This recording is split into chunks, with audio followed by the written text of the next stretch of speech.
hey, I want to experience new things outside of my comfort zone. So I got myself a new video game. This is Kayiieivtuber and welcome to Curious Me. Curious Me is a YouTube series where I dive in to explore and try out new things and share my thoughts. So please support my series by subbing to the channel and give the video a thumbs up. Also, if you want me to try other things, please comment down below. So with that said, let's be Curious Me. Are you interested in hot single yanderes in your area? Huh? Today we're gonna talk about Miside, a cute game that unfortunately falls into psychological horror. I cried a lot for this. Miside is an indie game that released their original demo around July 2023 on itch.io and on Steam the following month, with the official release coming out in December 2024 and became a massive success, despite only being made by 2 people. Play as a male character that you name. I feel like I need to use a guy name. Maybe I'll use Kyle. So this is what I look like. And you find yourself in the game that you're playing. Oh, it's like a daily thing where you launch the games and stuff. Where you spend time with this girl named Mita, the game's main love interest, and do fun things with her like going on a lunch date, play games with her. I'm basically beating the shit out of her. Except things are not what they seem. What the fuck? I decided to check the reviews on Steam and see what other people think. Looking at the reviews, I've seen people constantly praising the different qualities of the game, such as the story, characters, pacing, and the different mechanics that the story has to offer, such as the puzzles and dialogue that you have to do within the story. We played Detroit Become Human. 28 stab wounds. You didn't want to leave him a chance, huh? A lot of different people are also claiming this game is very polished, despite, again, only being made by 2 people, which is an impressive feat in itself. The only negative thing that the player base agreed on is that they didn't like the Christmas update because having snow, Christmas decorations, and other miscellaneous things ruins the immersion for the players, making it, less scary in a way. What the fuck? Despite that, after seeing the overwhelmingly positive feedback of the game, I've decided to download the game and see for myself what the hype was all about. And I saw it was really cheap, $15. And I thought, maybe that's why it's popular? I finished the game in 5 hours, which in my opinion is a solid game. Back, I'm just like, ugh.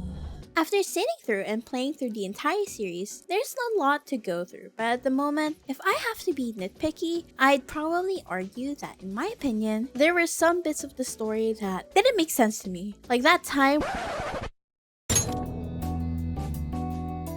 where the main character goes out to look for kind Mita when he's literally at the safest part of the game! But instead, he gets captured and had to experience an infinite loop only for our saving grace to be decapitated by the crazy bitch!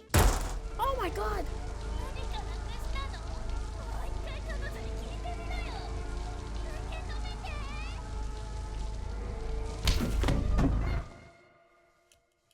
Well, our only ally is dead, so... Like, for me, it doesn't make sense logically. Then again, it's a game, so I guess game logic? I don't know. I do have a lot of positives to say about the game. One of which is the way the subtitles interact with this world.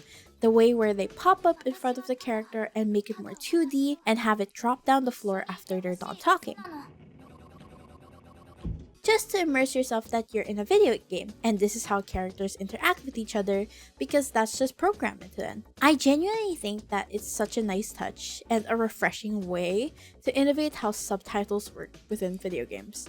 Aside from that, I genuinely love the wide array of characters. Some would argue that it's cliche and it's one-sided, but isn't that the point of it? To have these kinds of characters to play up in these cliches because of the fact it's a video game and they have different tropes, and that's for us the player to interact and have our own takes on them, which I personally think is a nice touch to the immersion of the game within the game experience. I also want to mention that this gives players a solid expectation to the yandere trope as a whole and does the trope justice. I don't care what you guys say, Cappy is best girl and I will die on this hill.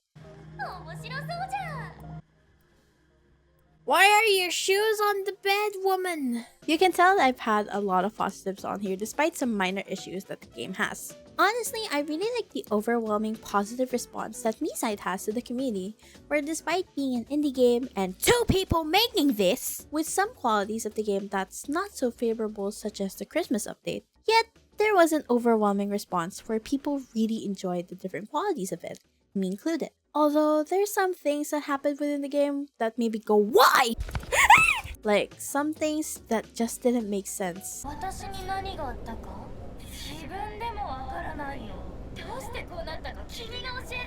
She's crazy. Yet there's something about this game that really spoke to me, from the subtitles to the diverse cast of characters and giving the yandere trope an adaptation it deserves. As for my final verdict, do I like it? Yeah, I loved it. Should you get it? If you love psychological horror like me, then yeah.